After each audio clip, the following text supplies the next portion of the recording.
I remember when he was like just a few thousand subscribers, and now he's blown up. So if you're listening to this, Sean, you should give me another shout out for helping you out back in the day. I love I his intro video was hilarious at the end. oh yeah,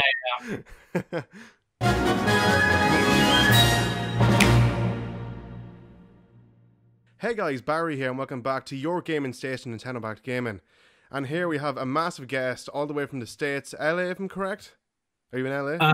Yeah. Well, I kind of moved between LA and Texas. Currently, yeah. right now I'm in Texas right now, but yeah, I'm been back and forth for the past 9 months or so. Yeah.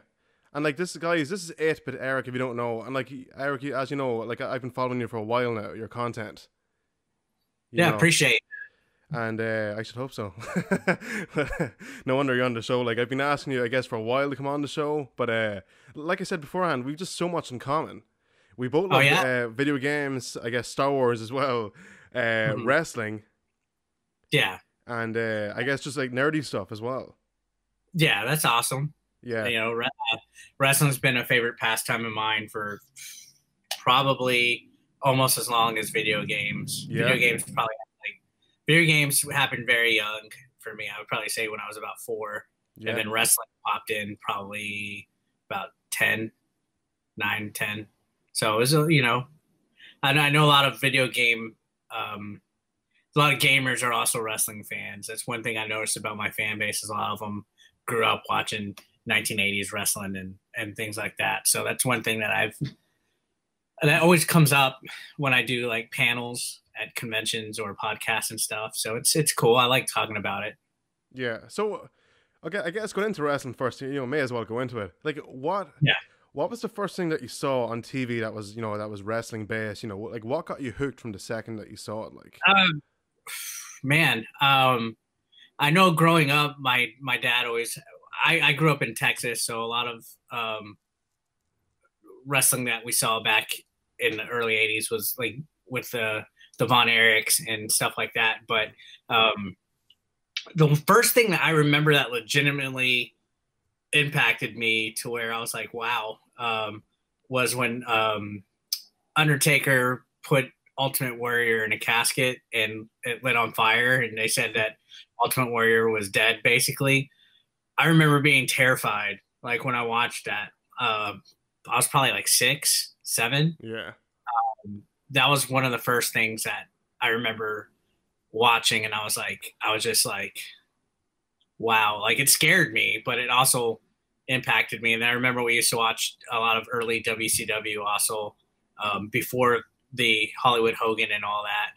But I remember Sting was probably like my first favorite wrestler, and I remember watching him and Ric Flair a lot growing up. My brother we used to watch WCW Saturday Night a lot in the early 90s. And then kind of fell out of it a little bit. And then about middle school was when the NWO and the Crow Sting and all that started happening, and then the Attitude Era. So then I got back into it during that time. And then me and my friends would backyard wrestle also, you know, play wrestle in the backyard, things like that. It was exciting. I still watch it very. I don't watch so much anything like I know New Japan and all that, and Ring of Honor and all that, but I don't watch any of that. I mostly just watch Impact and WWE for the most part. Yeah.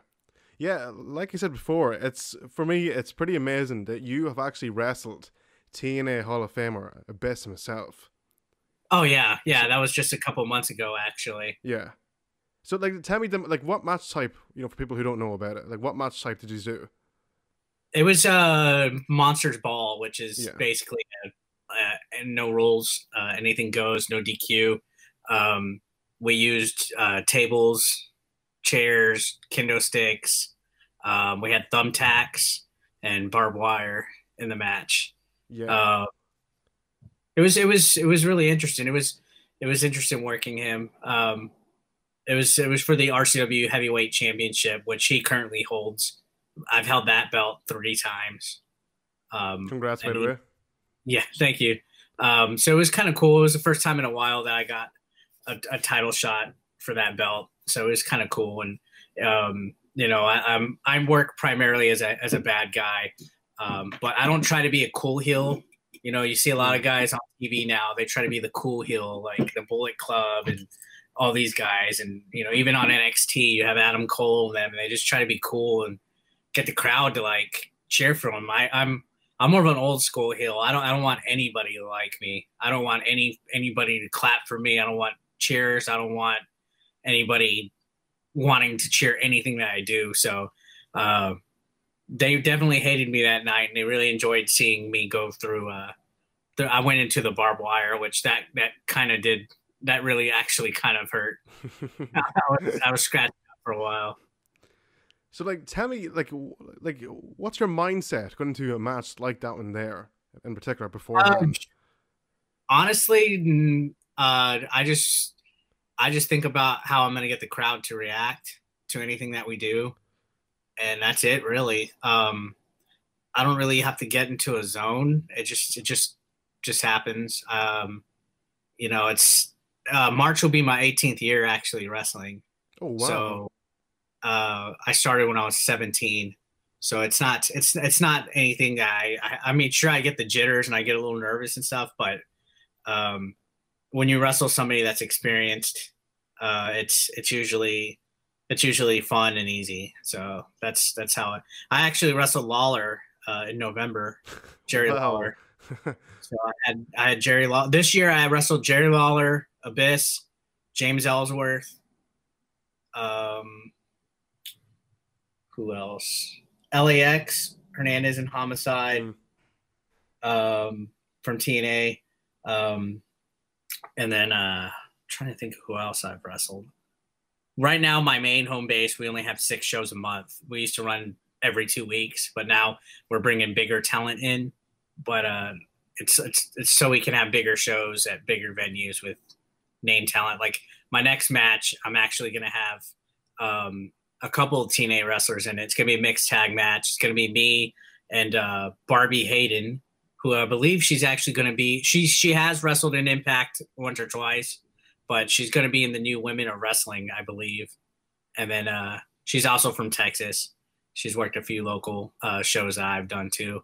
But Rebel and Fallah Bahh, who are in Impact Wrestling right now. Fallah Bahh does like something similar to Yokozuna, and then Rebel, she's usually in and out of the Knockouts division. But yeah, it's gonna be a mixed tag match, which should be pretty cool. I don't know about you, but I firmly believe that it was TNA that got women's wrestling noticed. Oh yeah, definitely. Especially probably I would say about 12 years ago, 2006-ish, when they started having Gail Kim wrestle a lot, Awesome Kong, Daphne, the Beautiful People, Angelina Valentine and Velvet Sky and all them.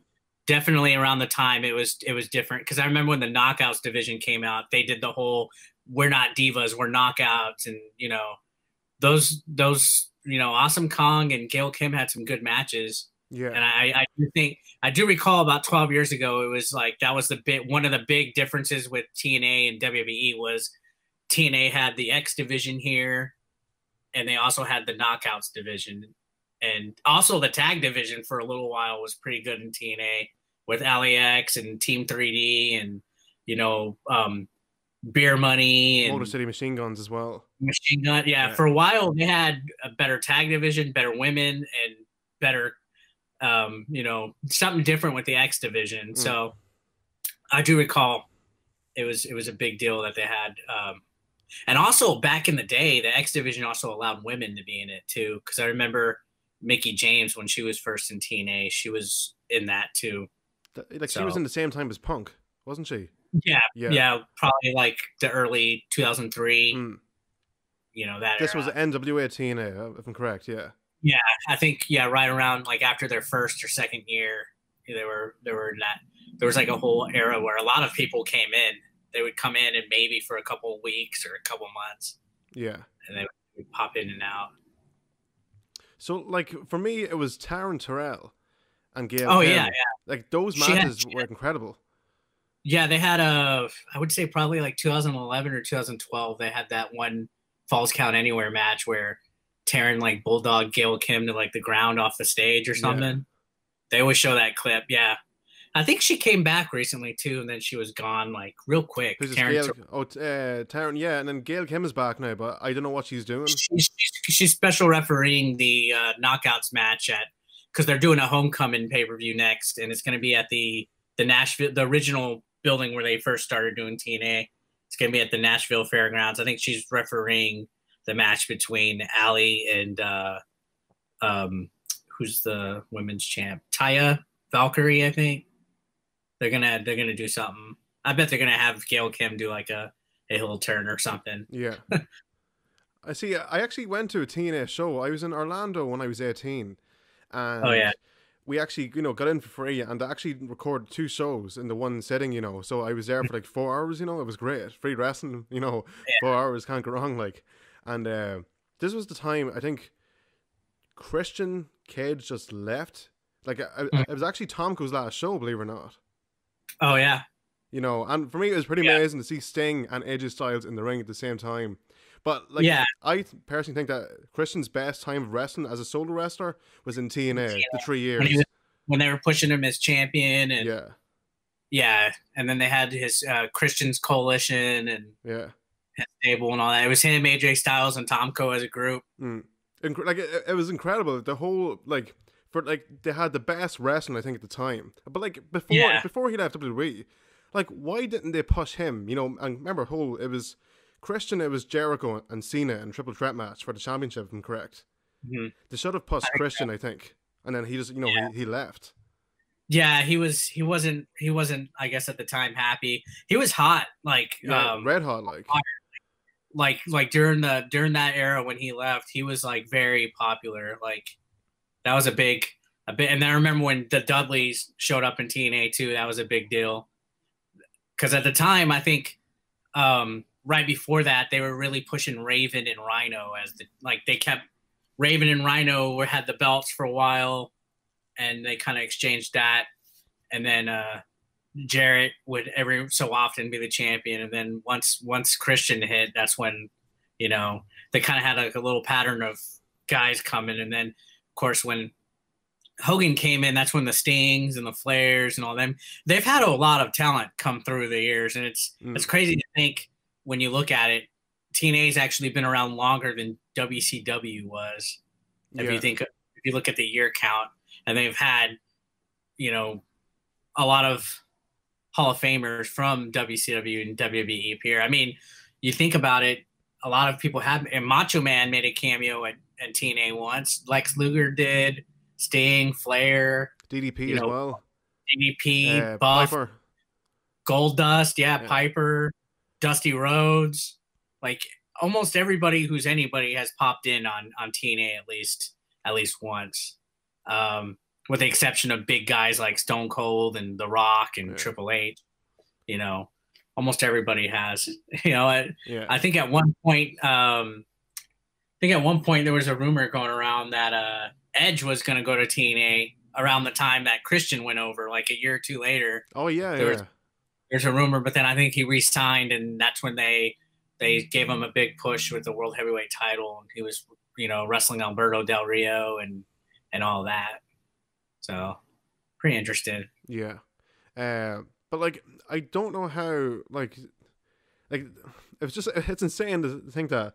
When Christian was the Intercontinental Champion, he was in TNA like as just announcing the best year. What was it, the best number one thing for TNA? Like that's just insane. Like, oh yeah, I was actually there. That was in Arlington, Texas. Yeah, that was in Arlington. That was Slammiversary. Yeah, the 10th year Slammiversary, and he came out, did a promo. That was an exchange, I think at the time that was so WWE could have Ric Flair be put into the Hall of Fame. Twice. Yeah. He was, because he did Horseman, and then he's also by himself. Yeah. For me, like, Slammiversary, that was possibly their best show that I've seen them do. Yeah. That show in particular, their 10th year, like. I don't know. Yeah, it was up there. It was a great show. But, like, what? I think it was Sting and Bobby Roode in the main event. Yeah. And Bobby Roode, he won, yeah. Oh, they also had Samoa Joe and Austin Aries. I think they start off? They were first match, I think, and then they had a good tag match. They had Chris Daniels and Kazarian versus AJ and Kurt Angle, and then they also had Joseph Park versus Bully Ray, I think, and Joseph Park went under the ring, and then Abyss came out and distracted Bully Ray and put him through a table, and then Joseph Park came back out. Then I know Hernandez wrestled Kid Cash on that. I'm real close friends with Hernandez. Yeah. We know each other since 2003. I've known him. So it's been a while. Yeah. We're real good friends. Yeah, can I ask, what all wrestlers would you be friends with? I guess that's kind of mainstream, from TNA or WWE, like. Hernandez, I'm real good friends with. Homicide, I know pretty well.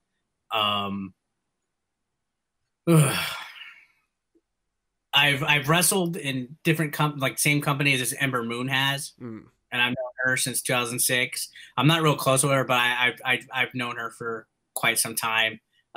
Same with Keith Lee. He's in NXT right now. Also in NXT, Ray Rowe. I've worked a lot of shows with Ray Rowe. He's part of the War Raiders. And I would say Ring of Honor. I know who ACH is. He was a young kid, cruiserweight, does like a lot of crazy high flying and stuff. A lot of these guys wrestle in MLW also now, like ACH, Sammy Guevara,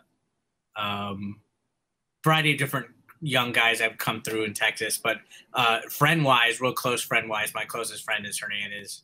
Yeah. And is he a fan of games as well, video games? Not really. No? He plays probably like Madden and NBA 2K, and that's like about it. Yeah.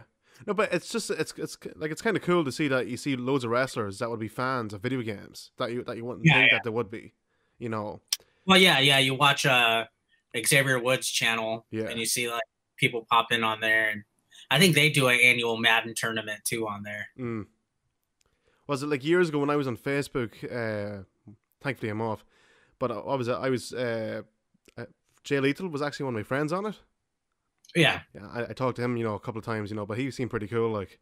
But the funniest stuff I've seen in wrestling, hands down, is Jay Lethal and Ric Flair. Their little promo, yeah. Yeah, that is the best stuff I've seen. That nothing has topped that comedy wise. And like it was all improv. I think Jay Lethal will be in WWE eventually. Oh, you're telling me something, are you? No, I think he'll be there one day. Yeah. Right now, he's in a good, cushy spot with Ring of Honor, I think, because he keeps re-signing, and they pushed him pretty well. I think he did all right in TNA. He was,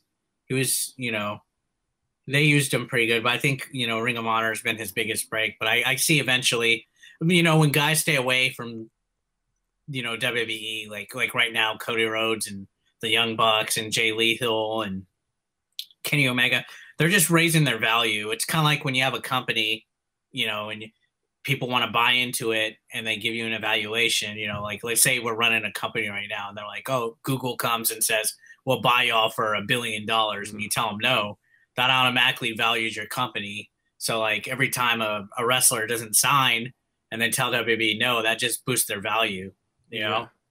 So I think right now guys like Jay Lethal, they're just boosting their value until, they're eventually all the big indie guys go to WWE. I can't think of one guy who really hasn't. And do they do well there? Not all of them, But I think they eventually will sign Jay Lethal. I think. It'd be cool to see him in there, but it's one of those things you don't know if he will. Then they could do the Ric Flair and Jay Lethal again at WWE. Yeah, please do it. It's but it's just so damn funny. And like there's like Rick just like randomly taking off his shoes and throwing them at him. Yeah, he was really intense in that one too. He looked like he was gonna have a heart attack. Oh yeah, sure. His face just went red. He was red. Yeah. I wonder how much of that they actually planned. Like I think they were going off the cuff. To be honest, I think they were just No, but it was all the improvised. If I remember correctly, there was was it Ric Flair's YouTube channel? They were talking about it, But like podcast. Yeah, his podcast show, yeah, on YouTube or whatever that was going on. Like I was listening to, and he was saying that, you know, Jay was saying about Rick, you know, just go with it, like. But like it was just so damn good though. Like it was quality stuff, like stuff that you wouldn't see today. You know. Yeah. I don't know. It's just. Yeah. So I guess going back to yourself, you know, I guess as a gamer, you know, on YouTube, what got you started into YouTube anyway? Honestly, it was just because I was a fan of like a lot of people say, you know, you discover AVGN, you start watching his stuff, and then you start reminiscing about games that you played, and then all of a sudden the idea just pops in, like, oh man, that would be so cool to do YouTube videos as well. And yeah, basically that was about it. You know, I was just making my original videos aren't, well, my videos right now aren't that great, but my original videos, I didn't even have a computer to edit properly. I didn't have, you know, a capture device. I didn't even, you know, no microphones, no nothing. You know, still I'm pretty low budget when it comes to how I'm produced, but the whole intent and still the only, like, I never was like, oh, I'm going to become a huge YouTube person. That's never the goal. And that's still not really the goal. Yeah. The whole idea was just to have fun with talking about games. And I mean, there's no reason for nobody to not be on YouTube at this point. You know, every single device in the world could connect to it. And, you know, every phone has a camera on it. That's sometimes even better than, you know, the phones and cameras today are better than what was cameras around that were around when YouTube started. Yeah. Pretty insane. Like, so it's so accessible to be on YouTube at this time. Yeah. Now, like, what got you started into video games? What was the first game you ever played that you can remember? That I can remember was on the Master System. My brother had a Master System, and it was like Safari Hunt, the Ninja, Hang On, Astro Warrior, stuff like that. And then on the Nintendo, of course, Mario, and then Punch Out, Karate Kid on the NES, things like that. Because my older cousin had a lot of NES games when we were younger, and whenever we'd go to his house, we'd play a lot of them. And but yeah, I would say my brother, because he had a Master System when we were growing up, for whatever reason, he wanted to get one of those. Yeah. Now, like, what would you call the greatest game of all time, and why? For me, my favorite game of all time is Ocarina of Time. Okay. And that's just, I have a lot of sentimental, nostalgic reasons for it. I was like in 8th grade, and I just remember the hype for that game was so huge. I felt like they were talking about that game for years, like 2-3 years almost. I remember reading about it like when I was in 6th grade, 5th grade, 6th grade, and then it finally came out when I was in 8th. I remember every gaming magazine was talking about it. All the early websites around in the you know, like in the late 90s were all about Ocarina of Time. When it finally came out, I think it came out like in November of that year, and I just spent like all of Thanksgiving and winter break from school just playing that game, exploring and everything. And I just had, at the time, it was a gigantic game. I thought it was really, really mind blowing. And, you know, every once in a while I make an effort to play it, even though I don't think it's aged that great, but it still has aged well. Yeah. I don't know. I posted a tweet saying, for me, it's like the most overrated Zelda game of all time, and people are going nuts at me. I don't think so. I think it's set the standard for. It's definitely set the standard for a lot of the franchise nowadays. You know, I don't think if it wasn't for that game, Zelda games wouldn't be where they are today. Yeah, I agree. I mean, Breath of the Wild took so much inspiration from that game, and so did Wind Waker and Twilight. I don't play the handheld ones too much. I did enjoy the one that came out on the 3DS, Link Between Worlds, only because I like A Link to the Past. But I didn't play Spirit Tracks or Phantom Hourglass or what's the other one? The one where you go little. Oh, Triforce Heroes, is it? No, the it's off the top of my head. I'm not really the one where you go tiny. It's on the Advance, the Game Boy Advanced one. I can't think of it off the top of my head. The one that Capcom helped make. Oh, I can't think of it. I have it on my DS if I'm correct, on the 3DS.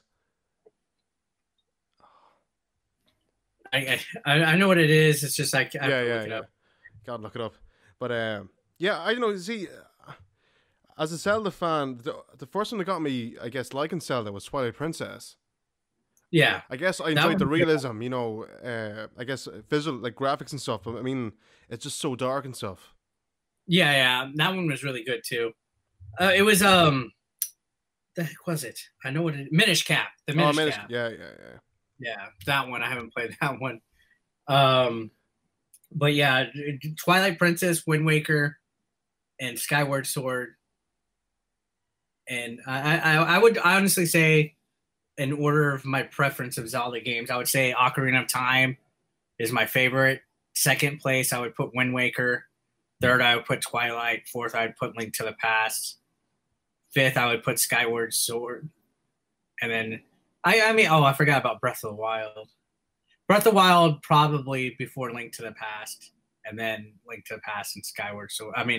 Skyward Sword after Link to the Past. Okay. Yeah, the thing I didn't like about Skyward Sword was the stupid motion controls that it relied on. They were awful. Didn't work at all. I really hope the rumor of them remastering it and putting it on Switch is true, because it would be fun to play that game if they changed how it worked control wise. If they took away that and made that optional, it would be really interesting to see how a second playthrough of that game would be. I actually heard rumor that they're going to have a Zelda game out every year for the Switch's lifespan. So if that's the case, that means it's going to be kind of like how I guess I would compare how like the Marvel and Star Wars movies are now, is that you get the main Zelda games will be the Avengers movies and the Star Wars episodes, and then the smaller remakes would be the spin-offs, like the Solo and the, you know what I mean? So I would say Breath of the Wild came out, and then we're going to get a remake, and then the next main new Zelda game, and then maybe a remake, and then another one. That's how I see it. Yeah. It would be impressive if they made more than 2 brand new Zelda games on the Switch, but I don't see them doing that, because every Nintendo console usually just gets 2. So like the Wii had Twilight Princess, and then it also had Skyward Sword. Skyward Sword. Oh, don't forget Link's crossbow training. Yeah, I actually kind of enjoyed that one. So did I actually like that. I thought it was cool. GameCube had Twilight and Wind Waker, which those 2 I think are pretty solid. Yeah, but Zelda is my favorite franchise. Yeah, probably followed closely by Star Fox. I think Star Fox is up there. You see my stuff behind me? Starlink? Yeah. I didn't get to play much of that game. I only played probably a few hours, but I just got the starter kit for the Switch, and that was it. And I can't get into another game where I have to buy a bunch of stuff. I did that. I fell for that for the first 2 Skylanders games, and then what a waste of a series, I think. Skylanders. Yeah, I think they'll bring it back somehow. Somebody will bring it back. Yeah, but honestly, you can play Starlink without Ed, with just the starter pack. Honestly, that's it. That's all you need. But like for me, it's like the Star Fox game I've always wanted. I knew that I didn't want it. Like, it's incredible. And then I got suckered into the Lego Dimension stuff only because there was like the Ghostbusters and Back to the Future packs, and the Gremlins, and they knew what they were doing by using a lot of those different old school movies and stuff that some of us are big fans of. E.T. and stuff, yeah. Wizard of Oz, Yeah, it'd be interesting to see. I don't even know how Starlink did as far as numbers go. Did it do? I'll tell you this, right? I don't. Well, I think it's clear to say that I don't think it's doing well, but the reason being is because it's down to €20 now in one of the shops here. Yeah. Like it was €70, €80. GameStop had it on sale last week over here in the United States. For how much? But it wasn't 20. I would say maybe I think they took like $20 off of it. So it was probably like $39.99, about $40. Okay, I'll tell you this, right? See, the game did keep dropping in price. So Yeah. €20 in dollars, I guess I'm looking here on Google, is about $22.91 it says. That's how low it is. Yeah. For the starter pack. Yeah, it's unfortunate. I think what it ultimately comes down to is just the toys. I think people are tired of gimmicks and stuff. Yeah. You know, like everybody worried. I'm surprised Amiibos are gonna do good again because I was into the Amiibo craze too. You could see I can see it. It's lovely, absolutely beautiful. That's not even all of them, and I remember people were going nuts over Amiibos. I have like Amiibos everywhere, and I'm like, what am I doing with them? I don't even use them. And they just brought all of them. They're bringing back a lot of the Amiibos because of Smash Brothers, and that game just sold over 5 million units in less than a couple of weeks. So Amiibos are coming back. So now I'm surprised Amiibos are doing really well because I don't think they have that much functionality as compared to like, the Starlink vehicles. Those have a lot of functionality. Yeah. For me, Starlink is the best toys alive I've seen by far. Yeah, it's really neat. I'm like, I can't spend it. Maybe if they go on sale since the game's going down, I'll get some more. Look, I just have this guy and Fox.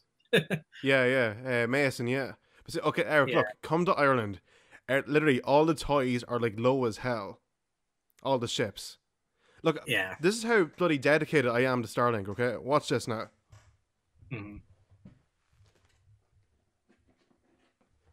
I imported 10 of these from the Ubisoft US store to an American address. These are the display stands. You can't even buy them on the European store, which is ridiculous. Wow. Yeah, it's looking like I'm looking on my phone. It's about $39 in the United States now.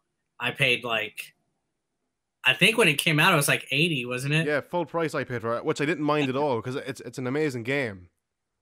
Yeah, now I'm seeing a lot of the toys are $12.99, $12.50. So yeah, it's definitely going down in price. That's sad because I do like Ubisoft. Yeah, I think the game came out at the wrong time, as in Toys Alive, because it was dead. Yeah, Starlink should have came out 2 years ago. But it's not Ubisoft's bread and butter. They got a lot of good franchises. They got Far Cry is one of them. Yeah, Assassin's Creed, and then they got Assassin's Creed. They'll be okay. It was an interesting concept, and I'm glad they did the Star Fox thing. No one expected it. Yeah, it was really neat because again, I'm a big Star Fox guy. Now I want another Star Fox game. I didn't mind Star Fox Adventures. I actually kind of liked it because to me it played like Zelda a little bit. Yeah. So I kind of I like Zelda. So didn't think it was too bad. Can I ask you your opinion of this game? I guess it's kind of old school now. I'm doing this on purpose because I don't know if you know, but I'm the biggest fan of this game by far. Oh, I own it. I've only played it like twice. What? I didn't think it was too bad, but it just I don't know. It wasn't as broken as some people said. See, people didn't play the game and they were just busting their asses on it. Like don't judge if you're not going to fucking play it. It was pretty difficult to find that game too. I remember. Well, yeah, I guess in the US, what was it, like 1,000 copies? I think at the start or something in different stores. That was it. Like it was so rare. I found it on Amazon and I just ordered it as soon as possible. And I know Hello Kitty Racers also on the Wii U for whatever reason was like at $90 online for some reason. I have no idea. But I definitely Devil's Third. I don't think it was. It was a little I don't know, cheesy, but it wasn't Yeah. that bad. I actually, I'm not even lying to you. I imported the American game of the American version of that game and the Japanese. So I own all 3 copies sealed. Wow. I'm not going to open them. Have you ever played it? Sorry? Have you ever played it? Oh, Devil's Third. Oh yeah, like I have the whole thing up on my channel, the whole Let's Play. Like I've like every match, online match mode, available and stuff.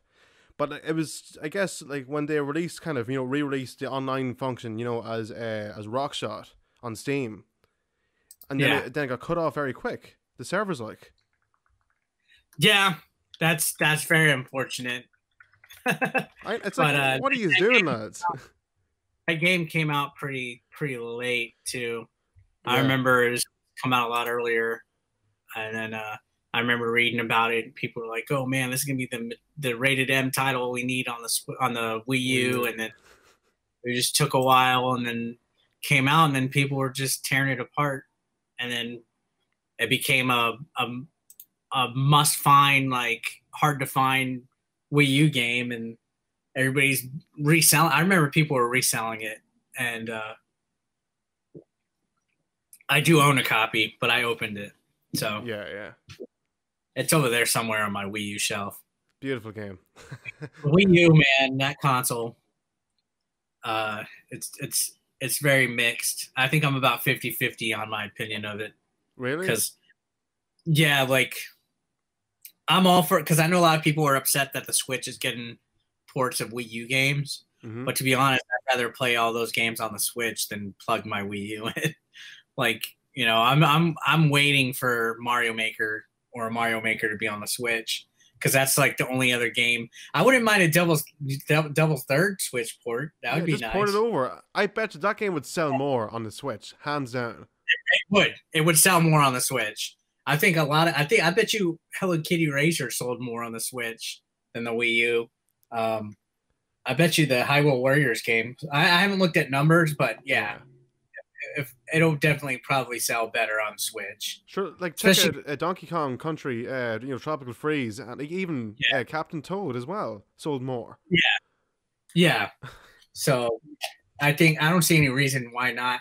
I want them to port Star Fox Zero over too. Yeah, same. I like Star Fox Zero, but again, the Wii U just using, I don't know, the Wii U experience with Star Fox Zero ruined it for me, because you had to use like the tablet and you had to look down, and I don't know. I think they should just port that over. See, and take I guess the whole thing of that there is the fact that we have to use gyro. There's no other option. We have to, which is ridiculous. Like if they had it like 64 controlled, like use the analog stick, people would have, no problem buying it. I think. Yeah, and the game reminded me a lot of Star Fox 64. Yeah, like a lot of Star Fox 64. And I was very excited for that one, but just the whole experience with the controls just got me. I think the best game for the Wii U that uses the tablet was Mario Maker, because it used it in a way that it was like, okay, this is how the tablet should be used. It was too late though. Yeah, like that game should have been out on release day. Yeah, that Mario Maker should have been pardon my language, a launch title. Yeah. That should have been a launch title. That would have sold a lot. Oh, they're porting over the new Super Mario Brothers from the Wii U. Yeah, but they're calling it I hate Super that Mario fucking Brothers game. Yeah. Deluxe. Yeah, Deluxe. They're porting that. So, all that's left from the Wii U is what? Star Fox, Mario Maker, and then that's like it for like the main first party titles. What about Yoshi's Woolly World? I like that game. I like that game. Oh, don't forget bloody Amiibo Festival. I hadn't played that one. Yeah, that one was still fat. Talk about a game that went down in price quick. Yeah, that one went down. Yeah. I actually have all the physical Amiibo, the toy ones. I actually have all of them. See, I only stuck with the Smash Brothers and the Legend of Zelda ones. After that, I was like, I'm not getting into the Mario Party ones. I'm not getting into the the weird stuff like the what's that little robot, the little electricity outlet looking guy. I actually have the Amiibo. I actually got the game for like 15 euro with the Amiibo. the little electrical outlet guy, and then can't think of the name right now.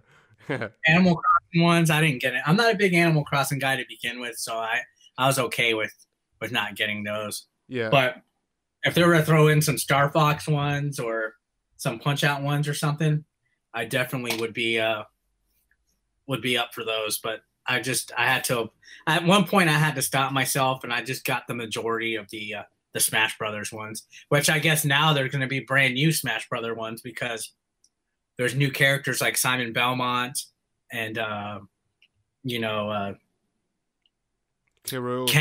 Yeah. Ken. Yeah. And then who else is brand new to Smash? King K. Rool. And aren't they bringing that Persona 5 character in? Yeah. Joker. And then the Piranha Plant's going to get one. Ridley got one. I'm dying to see the bloody Snake one. Metal Gear Solid. That'd be so cool. Yeah, because he wasn't in the last one, was he? No, he was in Brawl on Wii.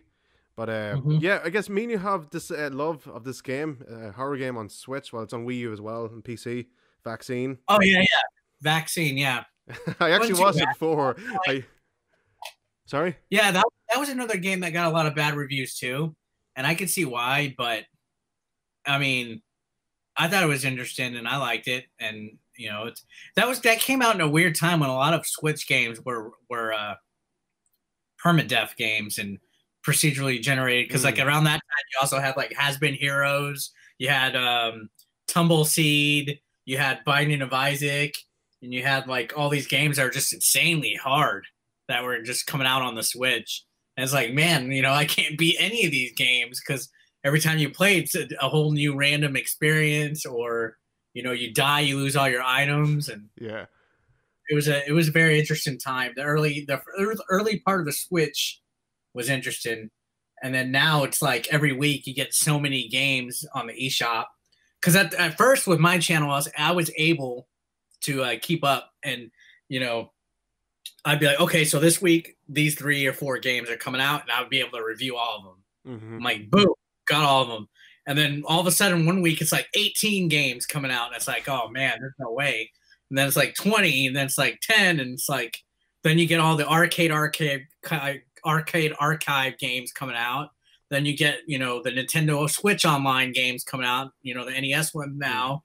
Then you get, like, I went to GameStop the other day, and I was like, wow, I didn't even know all these games were out physically now, because I have a decent physical Switch collection, but now I'm like, I looked and I was like, wow, there's so many more physical Switch games that I didn't even know about. Like I didn't even like, there were some that I couldn't even tell you. I didn't even remember reading anything about them, but a lot of them were like games that I know I'm not particularly interested in. But there was like, what's the racing? There was like a racing game. Nickelodeon Nicktoons Racers came out. I never heard about it coming to the Switch. Or there was like a lot of anime style games coming out too, that were on the Switch. And then recently I just finally got my first physical copy Switch game in a while. Smash Bros. Smash Bros. Yeah. But I've also been buying a lot of the limited run games that come out.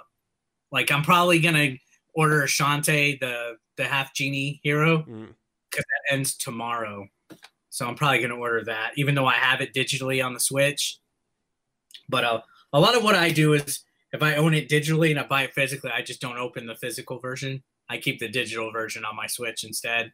Okay. So like the limited run games I already own digitally, so I'm not opening them. Like Tumbleweed Park and Saturday Morning RPG and what else ones? Golf Story. I like that game. Yeah, great game. How many? I do got a good little amount of. I missed out on a few of them though from the orders. Like I didn't get. I like Snake Pass. I enjoyed it for what it was, but it was something. It was something I was like, I don't need to buy it physically. And then same with Slime Son and Oxenfree and stuff like that. Yeah. But I had to slow down on the Switch game buying because too many come out now. This game has, like, I remember Nintendo couple weeks ago actually was like, there's over 1,000 Switch games available now, and it's like, yeah, there's over 1,000. I own like half the catalog. I'm not even joking. Like digitally, it's not too bad. I have a lot of digital Switch games, and a lot of them there's not enough space. I don't have enough memory card right now, so a lot of them I'll play. If I make a video about it, I archive it. I'm like, okay, I'm probably never going to play it again. There's some where I'm like, okay, I'm going to play, like Stardew Valley, I kept on it. Sonic Mania, I kept on it. You know, certain ones I'm like, okay, I know I'm going to come back to that, so I'll leave it on there. But smaller games that are just like, you know, something that you can play one time through and not have to worry about it again. I'm like, yeah, I'm just going to archive it. I'm not going to download it anymore. But I was really enjoying what was I playing recently before Smash? There was something I downloaded recently, and I was like, wow, this was actually, what was it? Was it a racing game? Oh, yeah, Horizon Chase Turbo, which I just did a review of. Oh, yeah, you done a review, yeah. Yeah, like I enjoyed that one. I do wish there was online play to that one. That was a good one. And then there was a Disc Jam. That was interesting. I like Disc Jam. I suck at it, but yeah, that was a fun one to play with your friends. You know, I got Minecraft on there, digital version. I think the physical one that just came out, it's the same game, right? It's just a physical now. Yeah, but Minecraft. It's like Minecraft is one of those games where, like, do you actually need the physical copy? Considering it's one of those games you can take anywhere with you. Yeah, yeah. I have the digital version on my Switch, and then I have a Mario Kart 8 I got digitally because Nintendo sent me a review copy when it came out. Bastard. They haven't sent me anything in a while, to be honest. Yeah. Probably, I think the last game they sent me was I can't even think of what it might have been. But it's been a while. But they sent me it digitally, and I kind of like having Mario Kart 8 digital because I don't have to worry about putting the disc in and, you know, the card in, and I just pick it up, turn it on, and go online and play anybody, you know, stuff like that. So there is benefits to digital games. Also, I haven't gotten it physically just because Nintendo first party games always stay at $60, no matter how old they are. Oh yeah. Unless it's like Captain Toad, which is like 40, and then you know, but like I went to go get Hyrule Warriors the other day, and it was 60, and I was like, I'm just gonna get Smash. I was like, you know, I have Hyrule Warriors on the Wii U already. Yeah. I'll get a game I don't have. I'll just buy Smash Brothers and somehow wait for you know, Hyrule Warriors or Donkey Kong. You mentioned Tropical Freeze. That was a great game. And I didn't really play it much on the Wii U also, but, you know, now that's on Switch, you know, it's a console I'm currently using. Yeah. It's easy to use. I picked it up the other week. If you can see it there. Oh, wow. See, I didn't even know that was on the Switch. It actually crashed on me when I was recording. I'm not even joking. Whenever I'm recording a video and I'm reviewing or doing a Let's Play and it crashes, I always leave it in. So do I. No, see, only if I buy it myself, you know, I guess I think I have the right to leave it in. Yeah, I do feel bad sometimes if I get a copy, especially if it's from like a small indie studio and they send me an email and they're like, "Oh, we're very proud of this game. We hope you give it a good look." And, you know, I've had companies go, "Don't be too hard on us. You know, we're just a 2-man team." And it's just like, I'm just like, oh man, you know, I'm like, oh, I feel bad. But for the most part, there's a lot of good indie games out there. Yeah. There are a couple stinkers, but for the most part, I try to avoid requesting. If I reach out and request for a game, it's something that I'm generally interested in. So for the most part, you know, I go in knowing what it's going to be. But sometimes I'll get a hey, check our game out, and I'm playing it, and I'm like, wow, this is something that you play like on the internet, like on Flash, like Newgrounds or something. Yeah. Pretty mad, like. Okay, okay. I'll show you something here. This is dedication. I hope. Starlink, all 3 platforms. Oh, wow.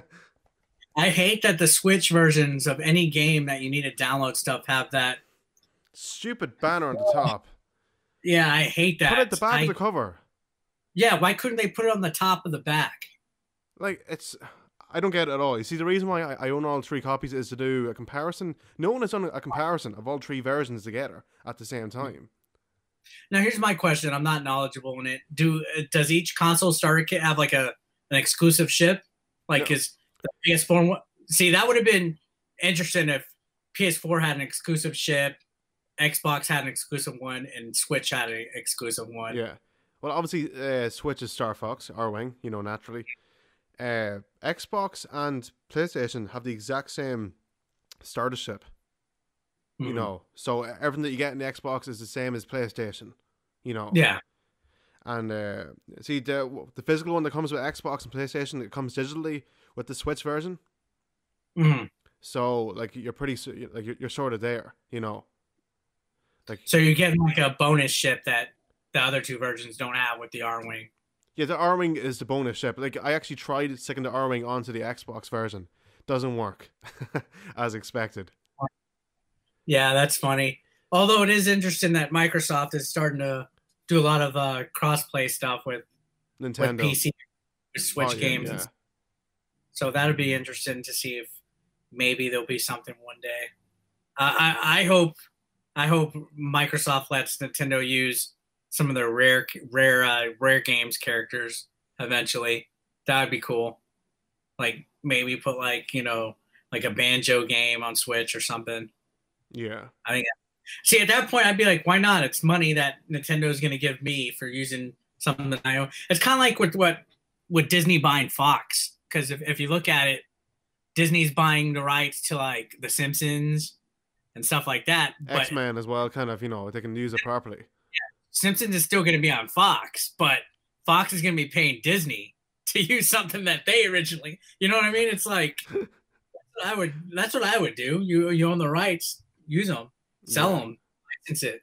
There's no reason why Banjo and Battletoad. There's no reason why Battletoad shouldn't be on a Nintendo game. If that's ever going to come out, even who knows? Yeah. I know, pretty insane.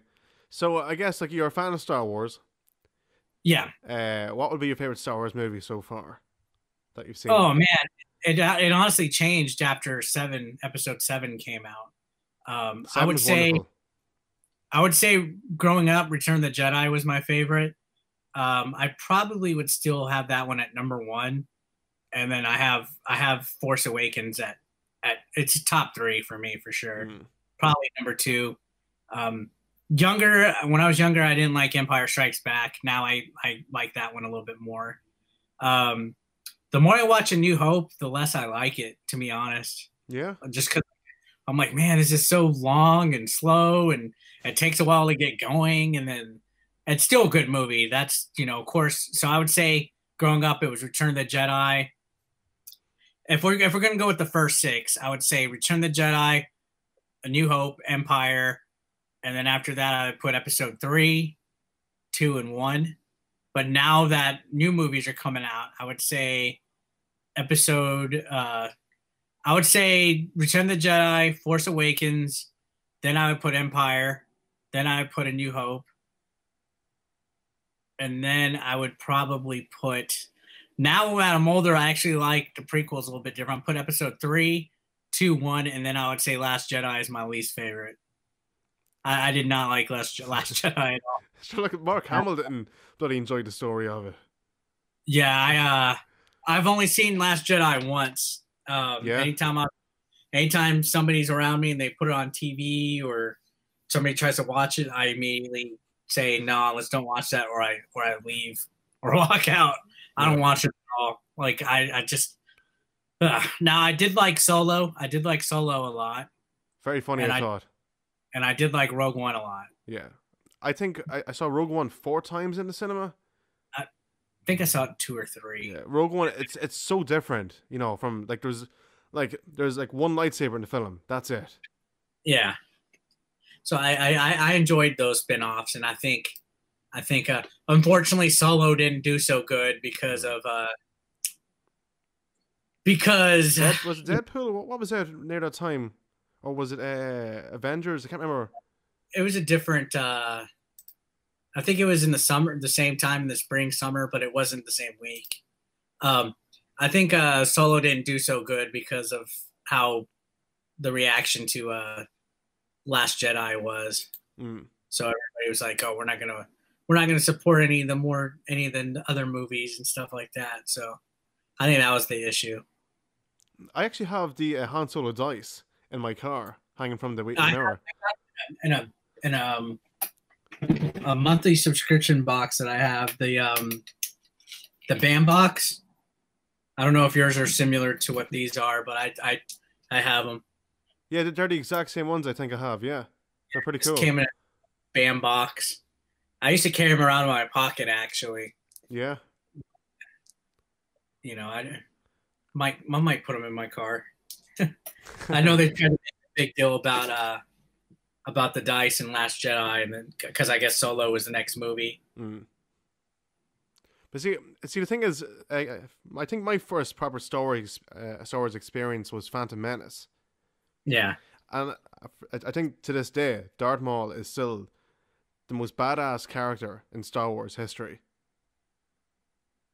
It caught me by surprise that I saw him at the end of. Are you gonna sweat in there? I know. I was like going, what the fuck's going on here? This is amazing. Yeah. So, but that just tells me that there's going to be. I don't think they're doing the original plan that they were going to do, because I think the Obi-Wan movie was supposed to be the next one. Yeah, but what's happening there now?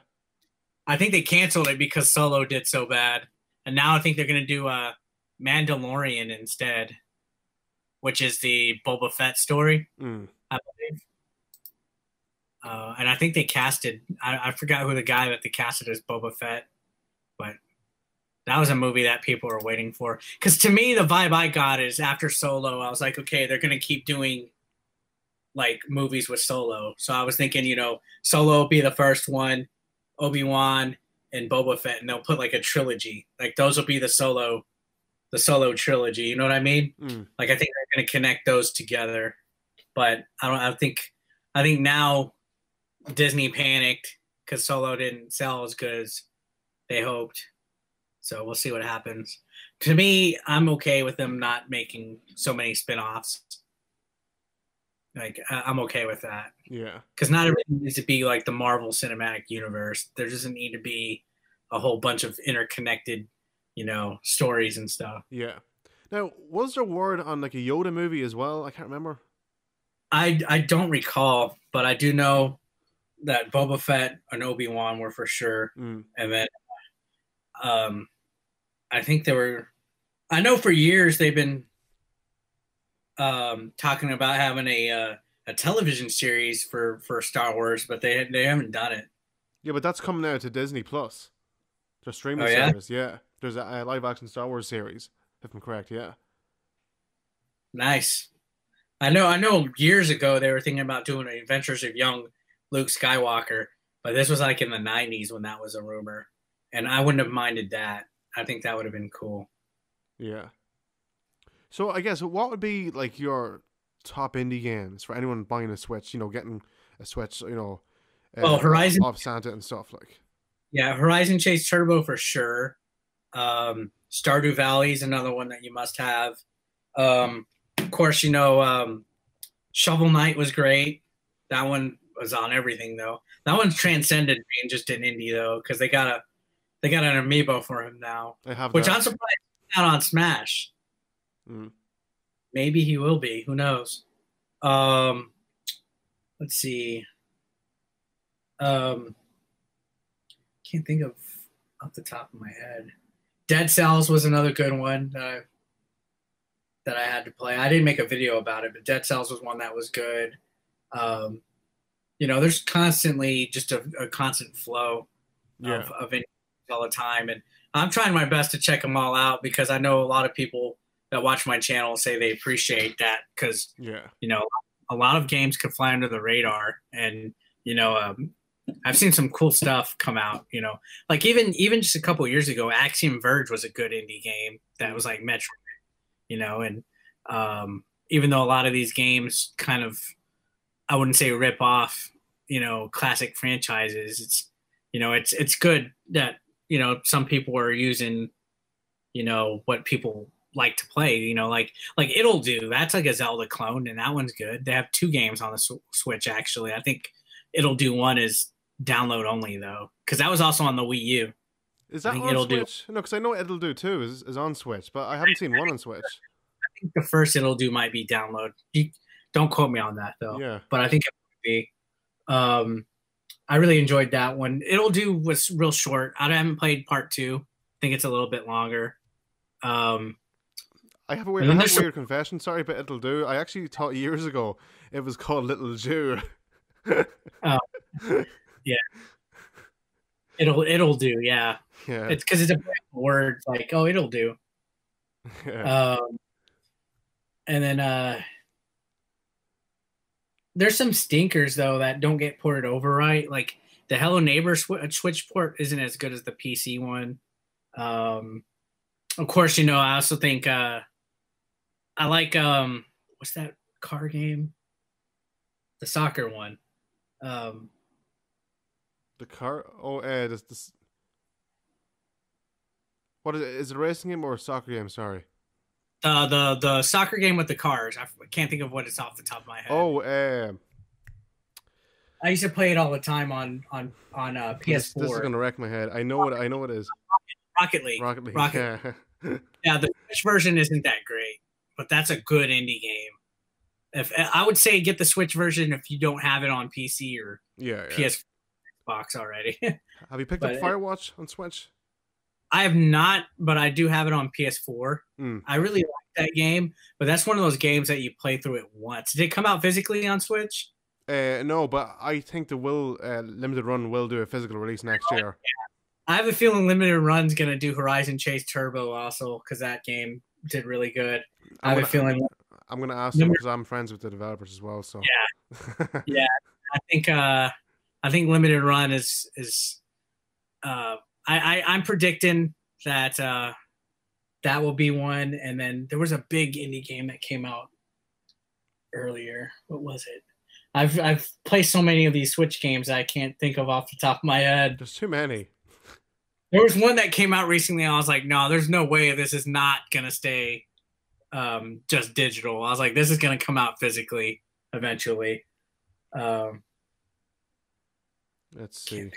Well, I mean, even Outlast is coming out from Limited Run because that was digital on the Switch, and I bought the bundle that came with both of them.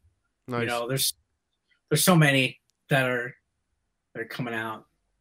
But that's also the other thing is a lot of them aren't just from Limited Run. Like Sonic Mania came out physically later, and then the Wonder Boy game that came out physically eventually, and that was for a while. That was making me hesitant to get any games on the Switch digitally because I'm like, no, they're probably gonna re-release this. Yeah, I didn't get I didn't get either one of those. Mutant Mudds, that's super rare games, right? Yeah. So for them, I have, I think I have that one, but I just didn't pick it up yet because it got mailed to me in LA and my friend has it. But for them, I have Human Fall Flat, Sheltered Generations, and Flame in the Flood. And then I believe Mutant Mudds. I have the first 4. Yeah. There was one that they were coming out with that I was wanting to grab. They didn't do Yooka-Laylee, right? That was Limited Run, or was that them? Yeah, no, that's Limited. That should be coming to my house. I'm hoping soon. You know what? I'm like, okay, when the heck am I getting? Because I had a friend, one of my friends, actually, RGT85. I think he got his copy already. Bastard. Or somebody I know. It might be him, or it might be somebody else. And I'm like, it reminded me. I'm like, wait a minute, I ordered that. Where the heck is my copy? Yeah. And then it worries me because a lot of times people take packages off of, doorsteps and stuff now. I'm like, oh man, if somebody took my package. That happens in the States only that I can see in YouTube. What the fuck is people doing like? That wouldn't happen here that I can see it, But I can't even tell you what else I've ordered on Limited Run right now because I know I've ordered a few. I know I've ordered a few. And I'm like, when they come in, I'm like, oh yeah, I bought this. Like I got Fury Fury came in. I don't remember ordering that. Like, I bought it, and longest 5 minutes. So with limited run, I got longest 5 minutes, Fury, Golf Story, Night Trap. I can't see far. Thimbleweed Park, Saturday Morning RPG, and I think a couple more that I'm waiting on, but I just don't know where they're at. I think Limited Run is going to, I'm hoping, physically publish Octodad on Switch. Oh, yeah? That'd be cool. Wasn't that was on PS Vita and PS4. I have them, yeah. Yeah. I remember seeing, I think I have that game on PS4. I think I might have it digitally. Yeah. So many games out there. Do you have an impression of Sean? Yeah, it's interesting because he when I first got in contact with him was when I was doing shout outs for smaller channels on my YouTube channel. And I asked Facebook, I'm like, hey, if you have a small channel or you know anybody that has a channel that you want me to check out, let me know. He sent me, though, when he was working with Nintendo Enthusiasts, he sent me their channel. He's like, if you want to give it a look. So I shouted them out, actually. And I remember when he was like just a few thousand subscribers, and now he's blown up. So if you're listening to this, Sean, you should give me another shout out for helping you out back in the day. I love his intro video was hilarious at the end. Oh yeah. That was funny. His intro. Yeah. He's like, oh my gosh, it's Stevie Richards. Oh, yeah. It's funny because he's a wrestling fan as well. Yeah, he is. A lot of people are that are involved in YouTube or watch the YouTube videos. It's amazing.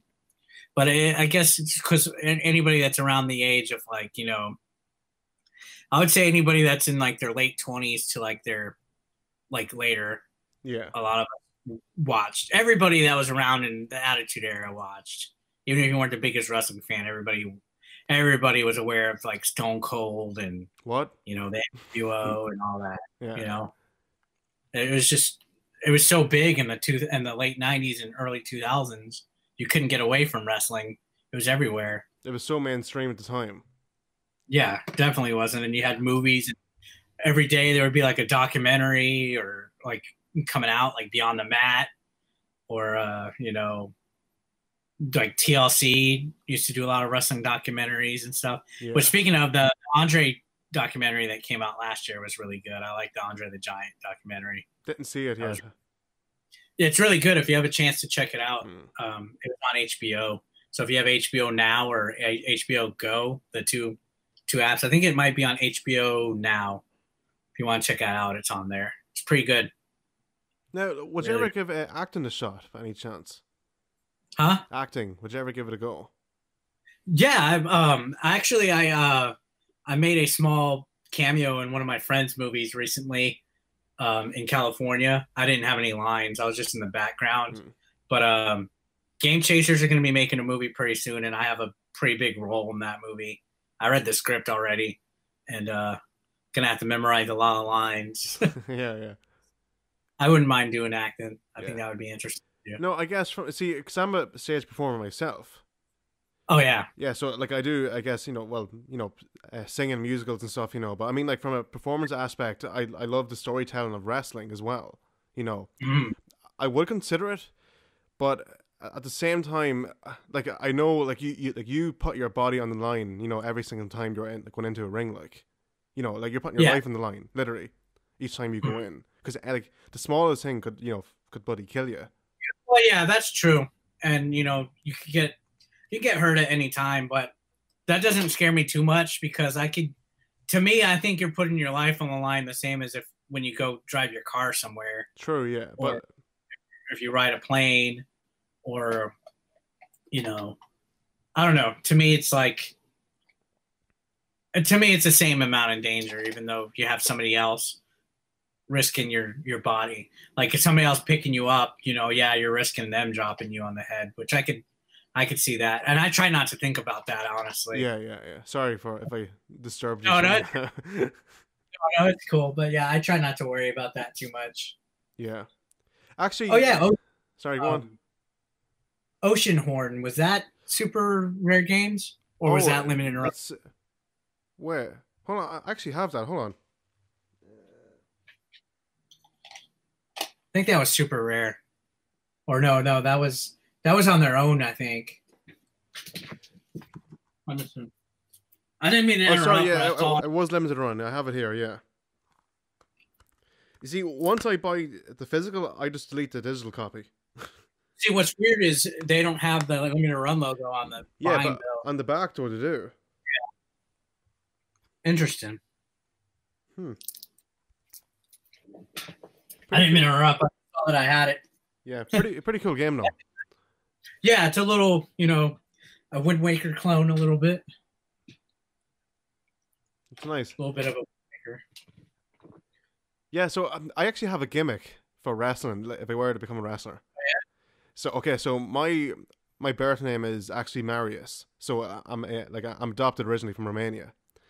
And Marius is actually the proper name for Mario. So I'd be like Super Marius. So it'd be like video game kind of stuff.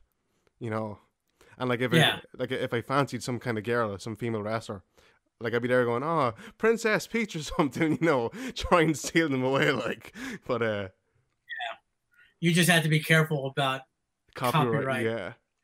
No, but speaking of at a convention that I've gone to a few times, we actually did like a cosplay pro wrestling event where we dressed up as different Nintendo guys and stuff, and every time I did it, I think we did it. I did it 3 times. They had me be Wario. Yeah, I was just about to say Wario. Yeah. Yeah, that was really Wario.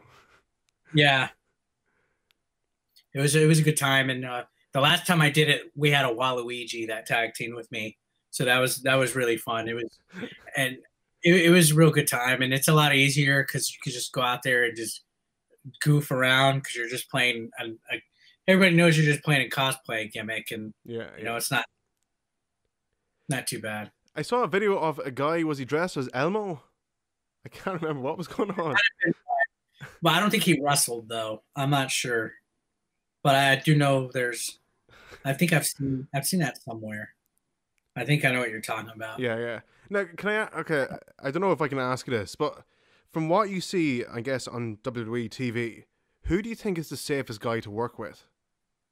That, I guess, from your perspective, that knows, the background of, of wrestling, moves and stuff? I would say current roster would be the safest. Would probably be like AJ Styles. I would probably say is probably the safest guy to wrestle with. I'd say probably AJ Styles for me, and the Miz seems very careful.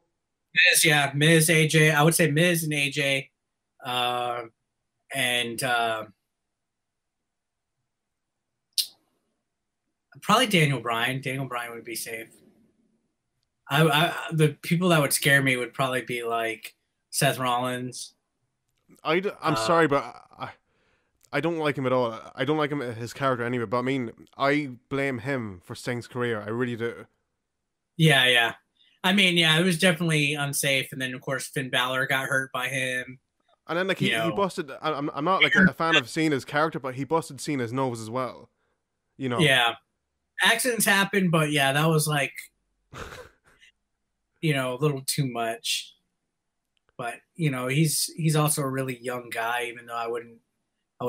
Me luckily, I mean, he's a different level than what I'm at, so I feel like I can't critique him too hard. Yeah. But true marking of a professional, I was always taught, is if you take care of your opponents. And there's some guys that have never hurt anybody. Like I don't think Ric Flair's hurt anybody, and I don't think he's ever been seriously hurt in the ring either. It's just when you wrestle a certain style, like Seth Rollins wrestles a certain style, you're gonna get hurt eventually, or you're gonna hurt somebody eventually. That's why cruiserweight wrestling is a little too dangerous. Like just actually on SmackDown, Mustafa Ali landed kind of hard on Daniel Bryan. Yeah.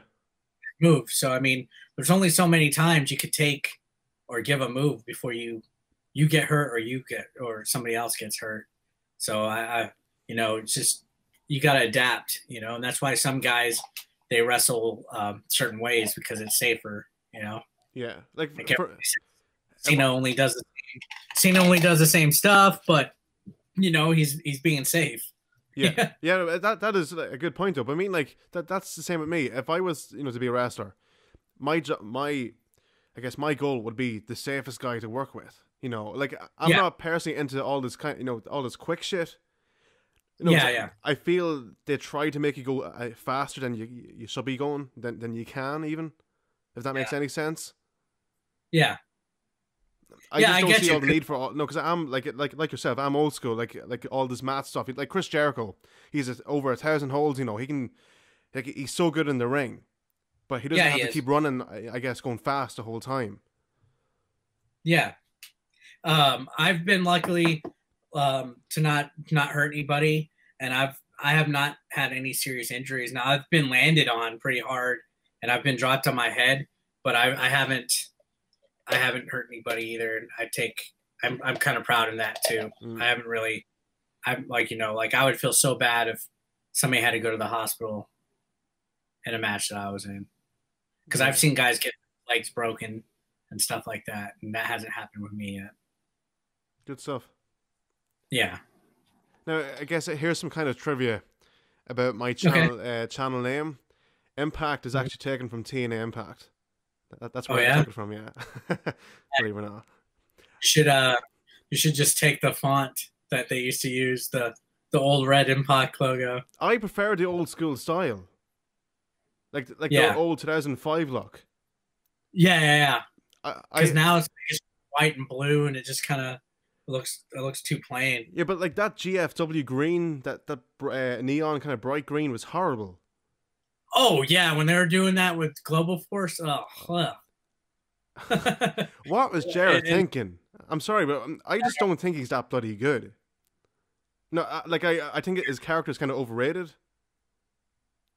Yeah, he's come down for our company a couple times, but yeah, I don't know. I there's moments of him that I'm like, all right, he's pretty cool, he's pretty good. Yeah, but yeah. I just don't think like he was in like the limelight the whole time in TNA, like he making himself as champion. Yeah, at the time, though, I think it's because they didn't really have anybody else that was established enough in the early years until they started bringing over guys like Christian and them. But like when Kurt Angle debuted as well, with Joe, the headbutt, holy shit, like. Yeah, he wrestled Abyss too. His first match on Impact Wrestling was against Abyss. Yeah, and like, what advice would has his name is Chris, isn't it? Abyss. I think so. Yeah. I think so. Yeah. Yeah, like, did Abyss ever give you like I guess maybe advice? I guess coming from like a high Not too much. He just thanked me for taking care of him and stuff. We didn't have him go through much of anything. He did. What we did is we had a whole bunch of run-ins in our match, and everybody that ran in went through something. So like I was the last person to go through something, but like a few other bad guys on the show went through a table. Somebody went through tacks. Somebody went through something else, and then I went through the barbed wire. So we did it differently and stuff. And he honestly, I think he mentioned he doesn't really even like doing hardcore wrestling too much anymore. So yeah, I think honestly right now he's semi-retired, to be honest. Yeah. I know he's working behind the scenes with Impact right now as a producer. Him and Sanjay Dutt and Petey Williams, I think. Yeah, they're like producers. That's cool though. And like I guess there's all this talk of maybe Chris Jericho appearing on the show, but I don't know if it's true. I thought he was going to do it at the Slammiversary actually, but it was James Ellsworth that came out instead. And they were like, what was it? They were shouting like, was it "fuck you" or something? Yeah, they were pissed off because everybody in the crowd expected Chris Jericho. Yeah. Okay. Yeah. Sorry. I know I've held you up for too long. All right. No, that ending with Austin Aries and Johnny Impact. Mm-hmm. Please explain what was going on. it's a storyline. I think. Yeah. I don't think it's anything real. I noticed it when he got up immediately. I was like, "Whoa, that didn't seem right." And I saw the internet just went nuts about it, and everybody was talking about it. But what's weird is he hasn't shown up anywhere in any of the tapings. So who knows how long they're gonna stick with it? It's like it's when like CM Punk left. You know, he left. He should have been. He should have been gone longer. What was he? Was he back like? Was it a week after? Or I can't remember exactly. A month. It was too short. Yeah. I think they only had him away for a month. Yeah. He showed up after Cena won the belt. Mm. And then they had the champion versus champion, I think, or something. Yeah, but like they should have had him come through the crowd, I think, instead of if that makes sense, you know. Yeah, exactly what you're saying. I think TNA tried to do it too with AJ Styles at one point when AJ was leaving. Mm. Like they had him I think they had him and Magnus as champion, but they didn't keep him gone as long either. I think to do something like that, they should have had CM Punk be gone for like at least 6 months. Give him a break, and let him appear at smaller shows as well. Yeah, have him do a like Ring of Honor or something, and have the WWE title there. Yeah, but like what was a dead giveaway that actually had changed the nameplate to CM Punk on his belt in the fridge? Yeah, it's like, why do that? Just leave it as Cena, you know? Yeah. It was interesting. That was a good time, though. I think that whole era was pretty interesting with CM Punk. Mm. Oh, well, I guess thanks for coming on the show. Sorry for holding you up. Oh, no problem. Anytime, man. It was a good chat. It was good to get on and just talk and hopefully see a new audience that checks your videos out and stuff like that. Well, thanks. Appreciate it. Just, I guess it's a casual thing. So, like, where can we find you on social media and stuff? On YouTube? 8-Bit Eric on Twitter and Instagram. And just YouTube search 8-Bit Eric and I'll pop up. So it's for sure. I'm really busy on Twitter, so that's probably the best way to get a hold of me if anybody wants to ask me anything or shoot me a message. Twitter's where I'm usually on there a lot. Yeah. All right, guys. Thanks for watching. Hope you, I guess, enjoyed our I think so. A Christmas Day podcast. You know, why not? Oh yeah. Yeah. You are you are the present to all of us that we deserve. Appreciate that. Thanks. Guys, you can of course check us out on YouTube, Twitter, and Instagram. And for more Nintendo and podcasts, keep it right here. Alright guys, Merry Christmas. Bye. Thanks.